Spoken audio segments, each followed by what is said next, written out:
السلام علیکم ورحمۃ اللہ وبرکاتہ۔ آج کی تلاوت سورہ الاحزاب اور تفسیر کی طرف چلتے ہیں اور گرامر بھی جانیے۔ اعوذ باللہ من الشیطان الرجیم، بسم اللہ الرحمن الرحیم۔ ربنا آتِهِمْ ضِعْفَيْنِ مِنَ الْعَذَابِ وَالْعَنْهُمْ لَعْنًا كَبِيرًا۔ يا أيها الذين آمنوا لا تكونوا كالذين آذوا موسى فبرأه الله مما قالوا وكان عند الله وجيها۔ چلیے اس کو سمجھتے ہیں۔ یہ آیت کیا کہہ رہی ہے؟ اے رب، ان کو دوہرا عذاب دے اور ان پر سخت لعنت کر، کیونکہ یہ بات چل رہی ہے منافقین کے بارے میں۔ یہ نبیوں کو ستاتے تھے، سرکشی کرتے تھے، تو اب یہاں پر ان کے لیے دوہرا عذاب ہوگا۔ کیونکہ وہ بہت ستایا کرتے تھے ایمان والوں کو، تو ڈبل عذاب دیا جائے گا، یہ کہہ رہے ہیں۔ چلیے ورڈ ٹو ورڈ کرتے ہیں۔ ربنا، ربنا اے ہمارے رب، اے ہمارے رب، یہ پکارا جا رہا ہے کہ بندے اللہ تعالیٰ کو فرما رہے ہیں کہ ربنا اے ہمارے رب، آتیہم دے انہیں، ہم کے ضمیر اٹیچ ہے، دیکھیے، آتیہم عطا کر انہیں یا دے انہیں، ضعفین یہ تثنیہ ہے، ضعف سے ہے، تثنیہ ہے، دگنا عذاب دے وہ لوگوں کو، کیونکہ وہ دگنا کیا تکلیفیں دیتے تھے۔ من العذابی، یہ حرف جر بعد والے اسم کو مجرور کیا، من العذابی عذاب میں سے کہیں گے۔ والعنہم، یہاں پر دیکھیے لعنت سے ہے، یہ لام عین نون، لعن، لعنت، ہم اٹیچ ضمیر ہے، لعنت فرما ان پر، ہم اٹیچ ضمیر ہے، لعنن لعنت، کبیرہ، کبیرہ بڑا، بڑے کو کہتے ہیں بہت بڑی یا بڑا۔ چلیے اب یہ آیت کہ موسیٰ علیہ السلام کے بارے میں یہ آیت اچھے سے سمجھیے، اچھی سی اسٹوری بھی ہے جو ہم عمل کریں گے۔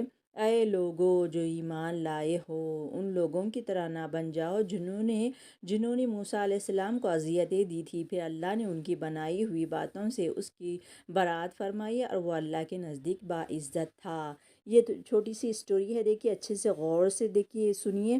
اس کی تفسیر حدیث میں اس طرح ہے کہ حضرت موسیٰ علیہ السلام نہایت ہی باحیا تھے، یعنی بہت شرماتے تھے، چنانچہ اپنا جسم انہوں نے کبھی لوگوں کے سامنے ننگا نہیں کیا۔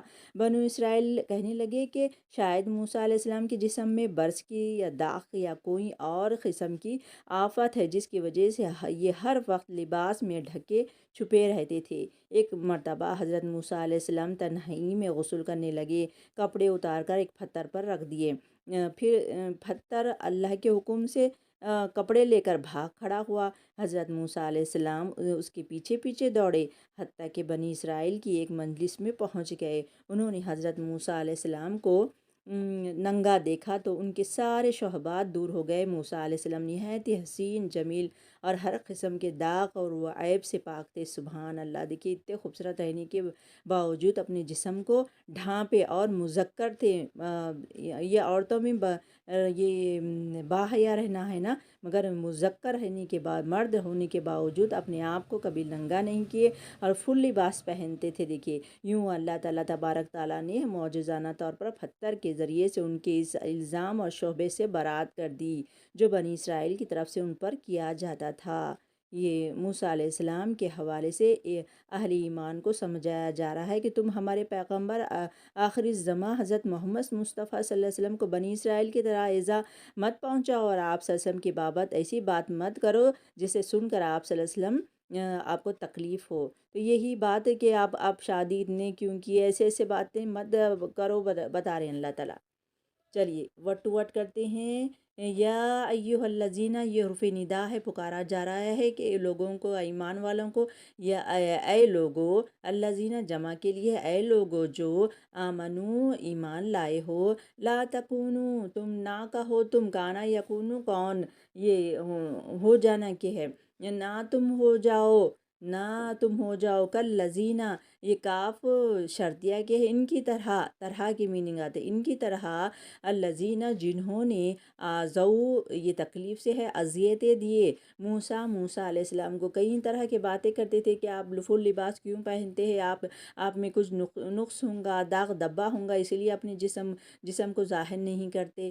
فبرأہ، تو بری کر دیا اسے اللہ نے، مما، اس سے، جو قالو، انہوں نے کہا تھا، وکانا، اور تھا وہ، عند اللہ کے نزدیک، کیا تھا، وجیہا، بہت باعزت تھی بات، یہ اللہ تعالیٰ ظاہر کر دیے۔ چلیے ویڈیو لانگ ہو رہا ہے، وآخر دعوانا الحمدللہ رب العالمین، السلام علیکم رحمۃ اللہ وبرکاتہ۔